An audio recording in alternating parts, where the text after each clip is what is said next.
Aloha and welcome to the Committee on Transportation. We're convening our 10 a.m. agenda on Thursday, February 2nd, 2023. We're just going to get straight into the legislation. We're going to open up with HB 158 relating to vessels. It authorizes the Department of Transportation to regulate noise at our ports and at other locations. And we have some testimony from Hawaii Harbor Users Group, who I do not believe is here. Otherwise, the Department of Transportation. We'll stand on the testimony, Mr. Chair. Okay, great. And I believe that's all we have. Is anyone else here and willing to testify? And if not, members, do you have any questions for HB 158? Okay, if not, we're going to move on to HB 423 relating to measurement standards. This is removing the or exempt commercial measuring devices used in taxi cabs from the HDOA measurement standards branch inspections. And to testify, we have the Department of Agriculture. Okay. Good morning, Chairperson Todd and committee members. I'm here representing Sharon Hurd, our chairperson, who couldn't be here today, and submitting our testimony. And I want to thank you for letting us submit the testimony. Okay. To be heard. Okay, sounds good. And next on 423, we have no one. So is there anyone else who'd like to testify? Okay, if not, members, do you have any questions on HB 423? All right, if not, we have your testimony. And we're going to be moving on to HB 471, relating to excessive noise, which appropriates funds to the Department of Transportation for a pilot program to install noise detection traffic cameras to monitor excessive noise in urban Honolulu. HB 471, we should have the Department of Transportation here. Chair, Vice Chair, members, Unity stands in support. All right, thank you. And next, we should have on Zoom the Department of the Attorney General. Or actually, we have her here in person. Okay. Good morning, Chair, members of the committee. Mary Okota from the Attorney General's office. We submitted testimony providing comments recommending that the bill either apply statewide or uniformly to apply to political provisions to minimize the possibility of a constitutional challenge. If you have questions, I will give you. All right. Thank you very much. And I don't believe we have anyone else in person or in Zoom, but if anyone else is interested in testifying on this matter? No? Okay, if not, we're going to move on to the next measure, which is HB 541 relating to vehicle safety, which just provides some clarity and requires that proper headlamp specifications are included in all vehicle safety inspections.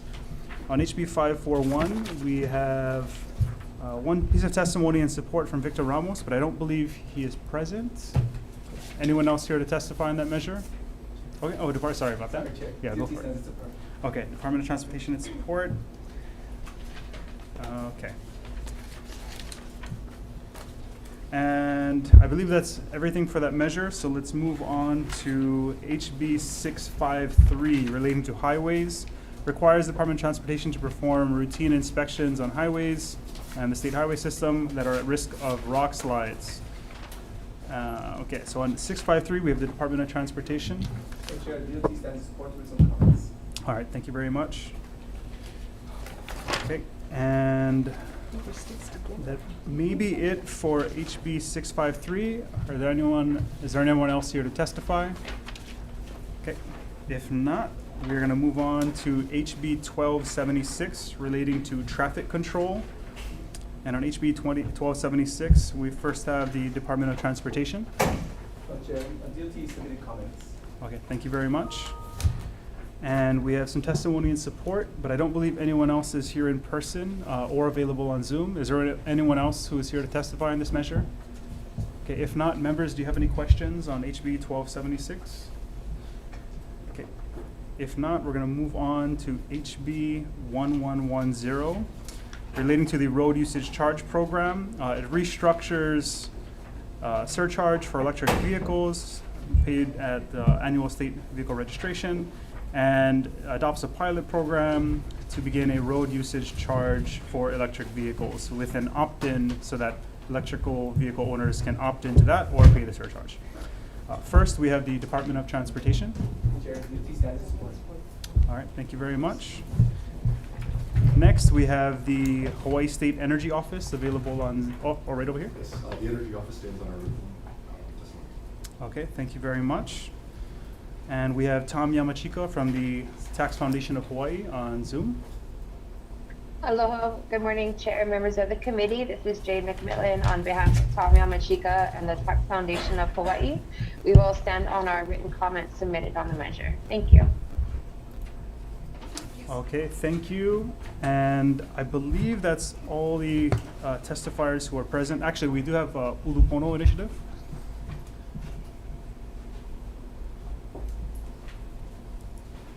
Good morning, Chair Todd, Vice Chair Keela, members of the committee. Micah Munikata here on behalf of the Ulupono Initiative.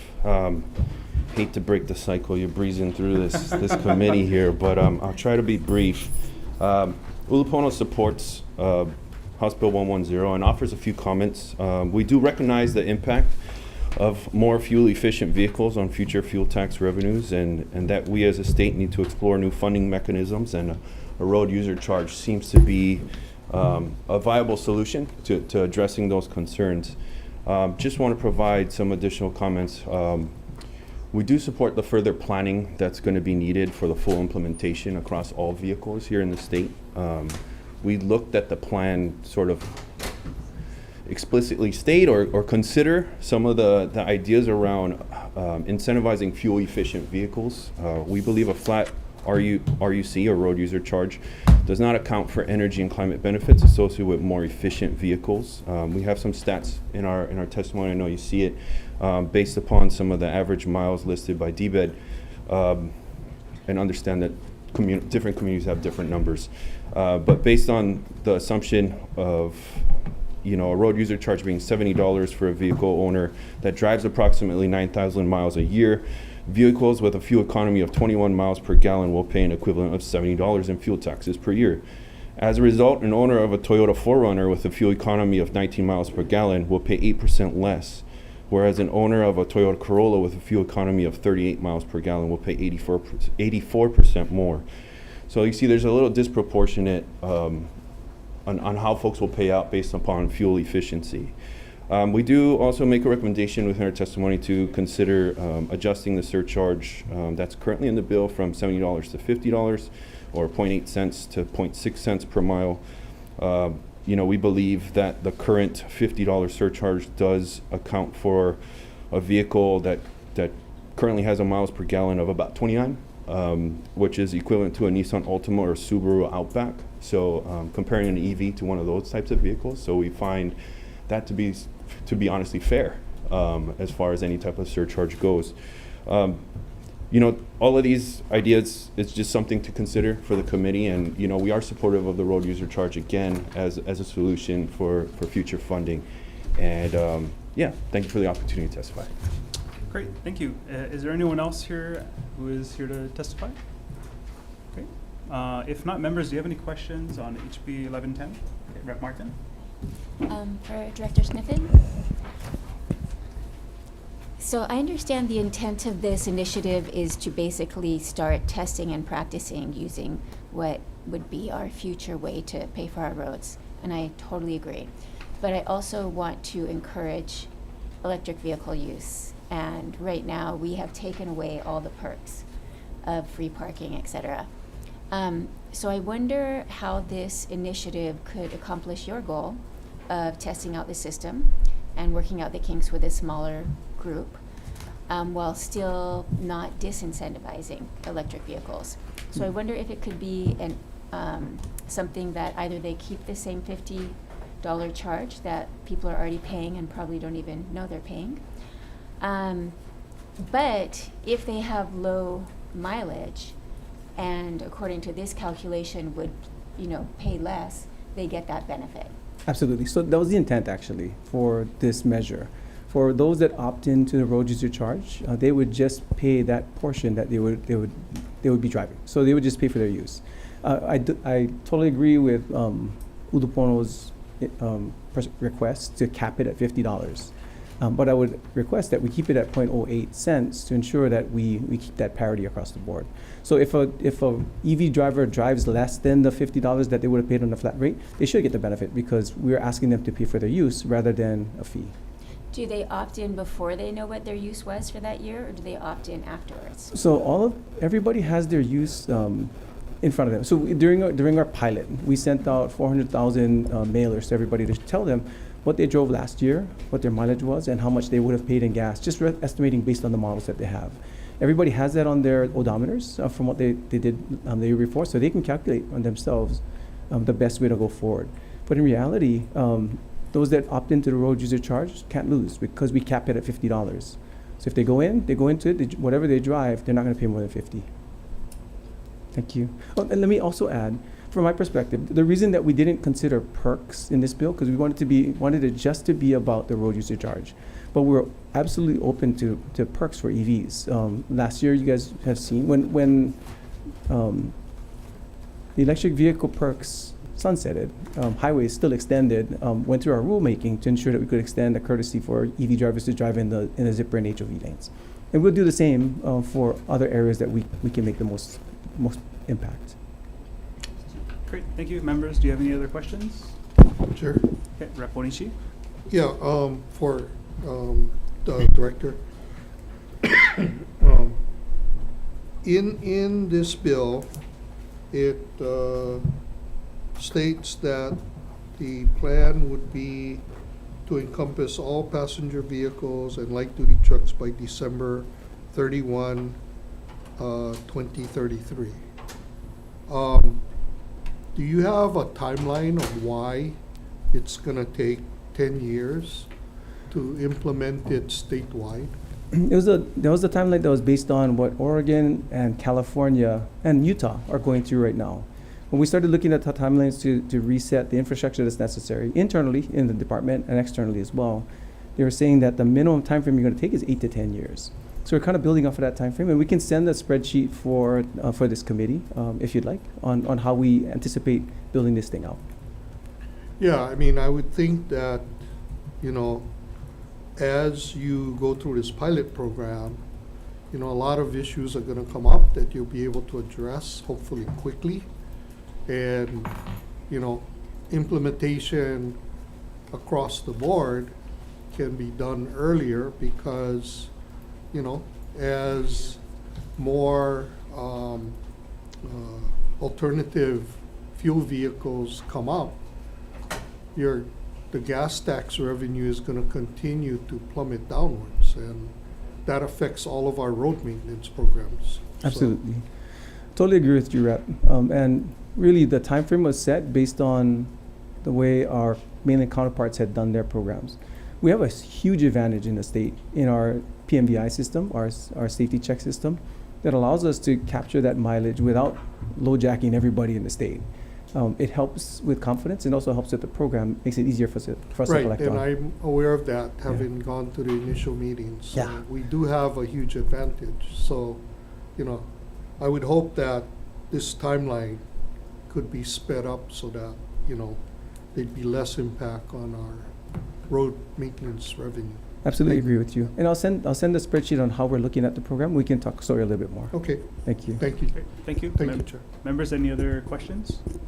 All right, if not, thank you very much. We're gonna move on to HB 1186, relating to liability, which is dealing with states or counties that repair or maintain streets where there's roads in limbo where their ownership is in question, would not assume liability in the long run if they choose to repair or maintain those streets. Okay, so for HB 1186, we have the Department of Transportation. Chair, DOT stands in support. All right, thank you. And next, we have the Hawaii Association for Justice.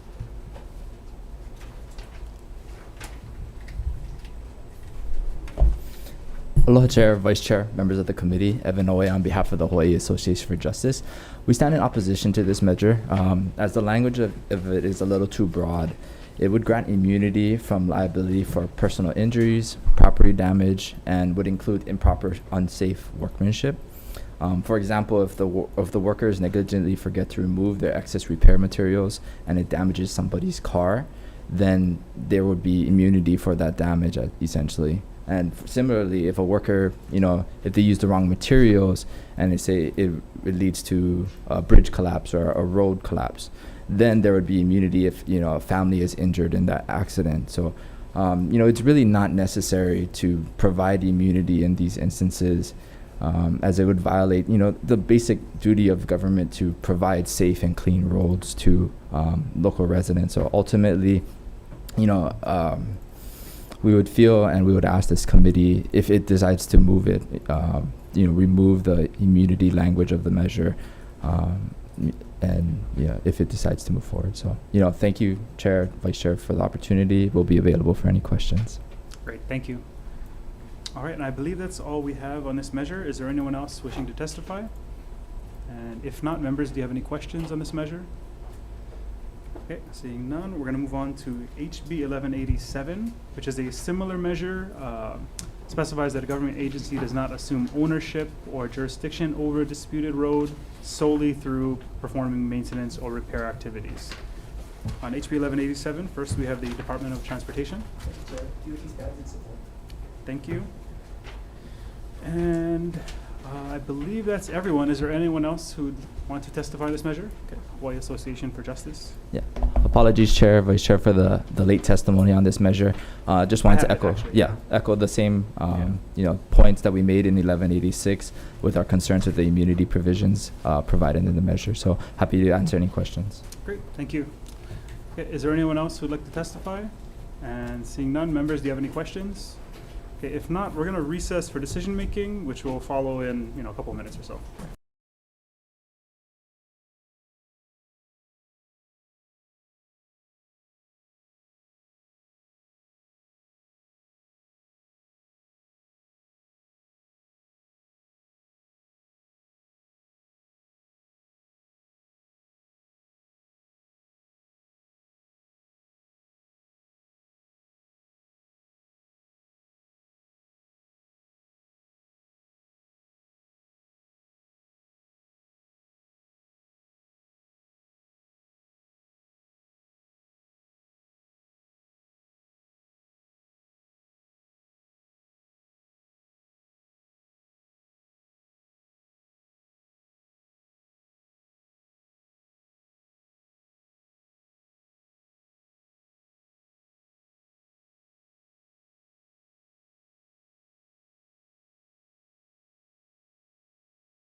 All right, thank you. We're reconvening for decision making on our 10 a.m. agenda for the Committee on Transportation.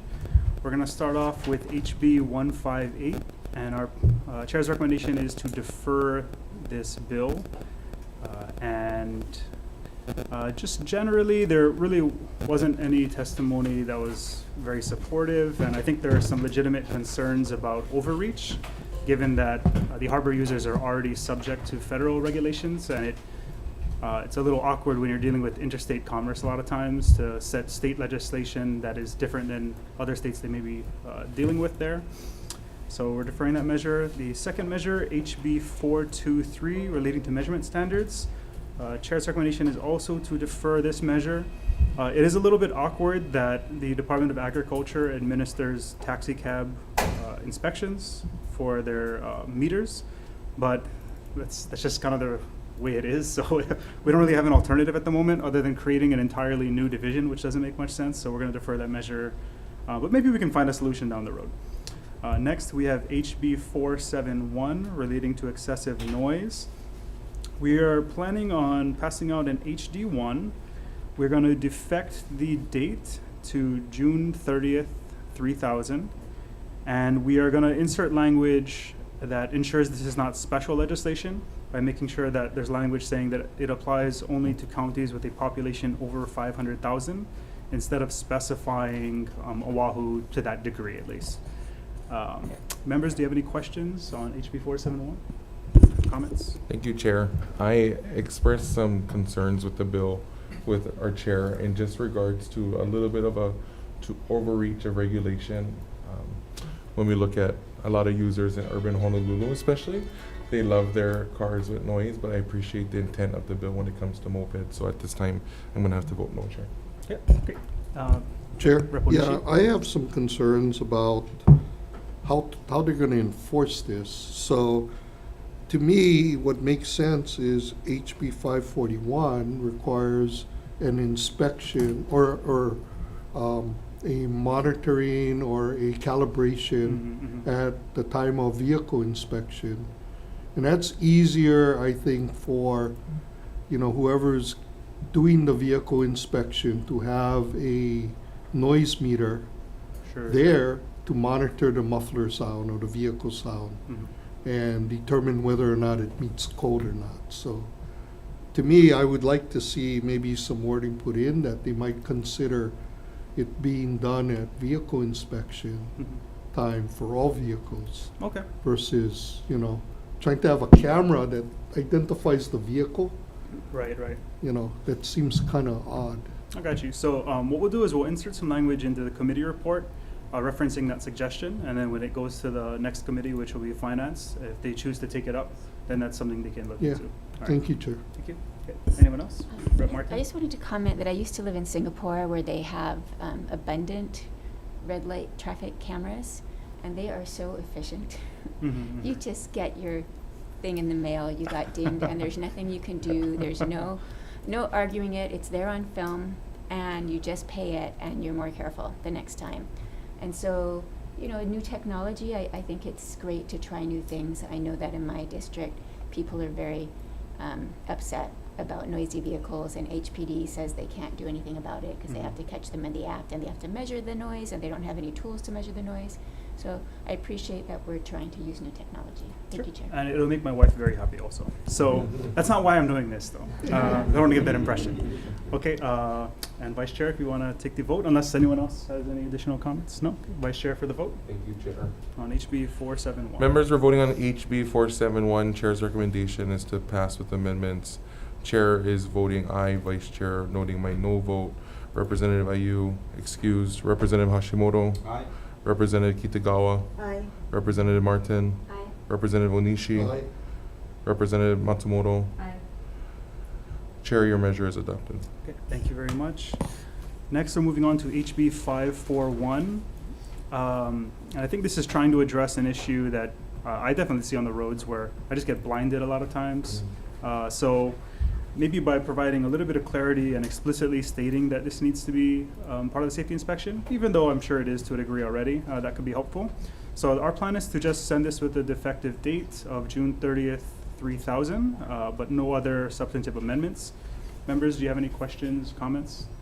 Okay, if not, Vice Chair for the vote on HB 541. Mahalo, Chair. Members are now voting on HB 541, noting the excused absence of Representative Ayu. Any members voting nay? Any members voting with reservations? Chair, your recommendation is adopted. Thank you. Next, we're moving on to HB 653 relating to highways. This deals with the rock slide inspections. Our plan is to just move this forward with a defective date of June 30th, 3000. It's obviously a very important issue, and I'm sure the department's already doing an adequate job, but this may be a useful part of the conversation going forward on how we can better manage these areas. Members, do you have any questions on HB 653? Okay, if not, Vice Chair for the vote. Mahalo, Chair. Members are now voting on HB 653, noting the excused absence of Representative Ayu. Any members voting nay? Any members voting reservations? Chair, your measure is adopted.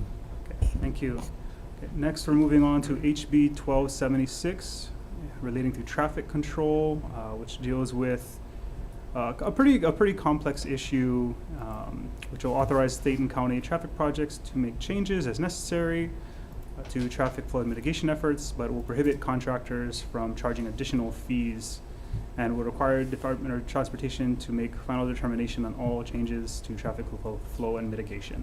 My plan is to send this forward and with a defective date of June 30th, 3000. Members, do you have any questions or comments? Okay, if not, and Vice Chair for the vote. Mahalo, Chair. Members are now voting on HB 1276, noting the excused absence of Representative Ayu. Any members voting nay?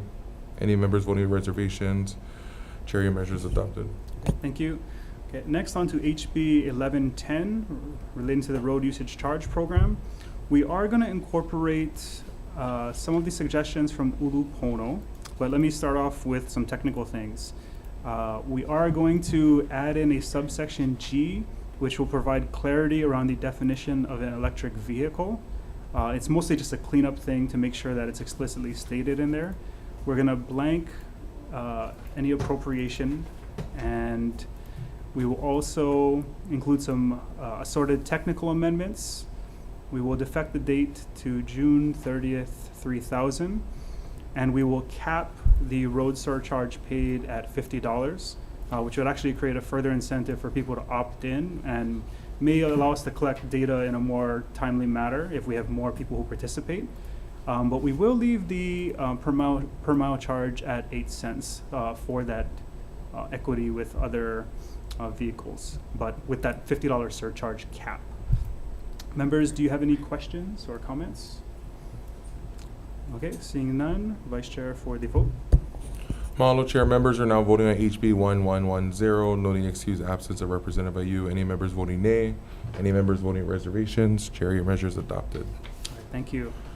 Okay, next on to HB 1186 regarding liabilities around private road that are maintained by state or county.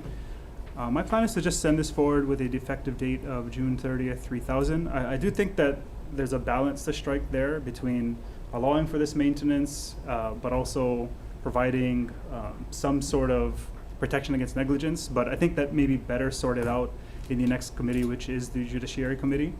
So members, do you have any questions or comments? Our plan is to just defect the date to June 30th, 3000. Onishi? Chair, I just wanted to express my concern about the waiver of liability. I think, obviously, there needs to be adherence to, not due process, but the contractors and the people doing the repairs doing it, correctly and utilizing the correct material, etc. And so, once you start waiving liability, then things can get out of hand very quickly. So that's my concern. So I'll be voting with reservations on the next two bills. Okay, thank you very much. Members, any other questions or comments? Okay, seeing none, Vice Chair for the vote on HB 1186. Thank you, Chair. Members are now voting on HB 1186, noting the excused absence of Representative Ayu, noting the vote of with reservations from Representative Onishi. Any other members choosing to other members choosing to vote with reservations? Any members choosing to vote no? No vote. Or, Reservations. Oh, sorry. Noting a no reservations, a vote of reservations from Representative Matsumoto. Any other members wishing to vote with reservations? Any members wishing to vote no? Chair, your measure is adopted. Okay, thank you. Next, we have a similar measure, HB 1187, which just confers that the government does not assume ownership when they perform maintenance or repair activities on these kind of roads that are in limbo to a degree. Our plan is to send this forward with a effective date of June 30th, 3000. Again, allowing the Judiciary Committee to take a look at some of the specifics on the legal end of things and what may strike a better balance for the public. Noting Rep. Onishi's reservations, does anyone else have any comments or questions? Okay, if not, Vice Chair for the vote on HB 1187. Mahalo, Chair. Members are voting on HB 1187, noting the vote of reservations from Representative Onishi. Any other members choosing to vote reservations? Any other members choosing to vote no? Chair, your measure is adopted. Okay, thank you, members, and the public and random testifiers. We are adjourned. Thank you.